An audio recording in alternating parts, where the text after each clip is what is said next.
Bienvenidos a este capítulo del curso de Fundamento de Base de Datos. Mi nombre es Jesús Gabriel y en este video estaremos desarrollando los temas relacionados a definición de base de datos.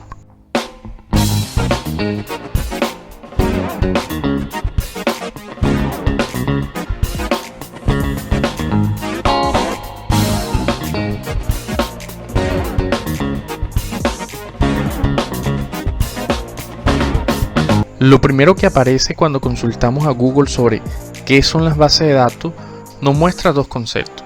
Por un lado, se afirma que es un programa capaz de almacenar gran cantidad de datos relacionados y estructurados que pueden ser consultados rápidamente de acuerdo con las características selectivas que se deseen.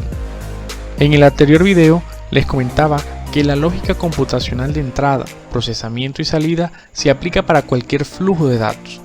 En este sentido, si comparamos el primer resultado de nuestra búsqueda con esta lógica, la diferencia radica en que estos datos pueden ser almacenados y además para ello deben cumplir con una estructura en particular. Se preguntarán, ¿de qué manera se hace esto? En respuesta a este interrogante común, relacionemos la lógica de entrada, proceso y salida con el concepto de base de datos de la siguiente manera. Si bien es cierto que el primer ítem de la lógica de entrada, proceso y salida consiste en recibir datos, en las bases de datos se permite la entrada, pero para eso estos deben cumplir con ciertas características, las cuales se encuentran definidas en cada entidad. Es decir, que cuando deseen ingresar un registro a una entidad de la base de datos, estos deben de estar organizados según los campos definidos en la entidad. Como pueden ver en el ejemplo, para nuestra entidad estudiante hemos definido 4 campos: el ID, nombre, programa y estado. Un registro de ejemplo sería 1, 2, 3, 4, 5 como su ID, Juan Pérez como nombre, ingeniero de sistemas como programa y activo como el valor para el campo estado. Cada campo definido en una entidad debe cumplir a un tipo de dato. Un tipo de dato es la definición de la estructura que debe tener cada campo de las entidades para que los registros cumplan con las características a las que se refiere el concepto. El segundo ítem de la lógica de entrada, proceso y salida indica el procesamiento de los datos, es decir, que los datos almacenados en cada entidad pueden ser procesados.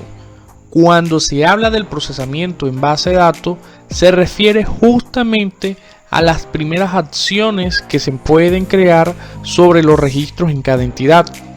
Estas acciones son conocidas con la sigla de CRUD, que es la primera letra de las palabras en inglés de crear, leer, actualizar y eliminar. Un ejemplo claro sería que si he definido en mi base de datos la entidad estudiante, en ella puedo ingresar registros de estudiantes, actualizar, verlos e incluso eliminarlos. Finalmente, el último ítem de la lógica de entrada, proceso y salida indica la salida de los datos, refiriéndose a escribir ya sea en pantalla o a través de un reporte los resultados del procesamiento de los registros en cada entidad. Este procesamiento nos permite obtener información y recuerden que esta información debe tener algún fin, como tomar una decisión, analizar unas estadísticas o métricas, consolidar resultados, entre otras. Nuestro segundo resultado de la búsqueda de Google indica que una base de datos es un conjunto de datos pertenecientes a un mismo contexto y almacenados sistemáticamente para su uso posterior. Con esto se puede concluir que las bases de datos están conformadas por un conjunto de entidades, que en estas entidades se pueden almacenar datos, que para tal fin de almacenar estos datos deben contar o mantener una estructura definida en la entidad y después de ser almacenados se pueden consultar según la necesidad establecida. Estos datos pueden ser mostrados a través de reportes como PDF, Excel, TXT, otra clase de archivos planos o incluso otros formatos.